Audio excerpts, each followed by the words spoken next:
Hi everyone. Is yoga only about stretching?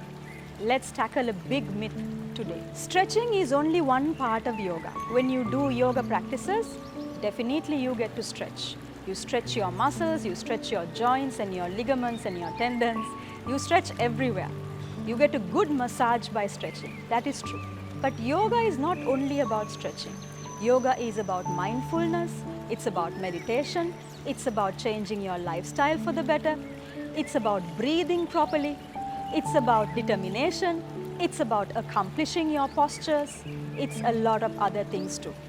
So when you do yoga, you might only think about one thing at that specific moment. When you do your asana, you might want to think of other things, but you cannot, because to get into that asana, you need 100% attention for your body, your mind and your breath.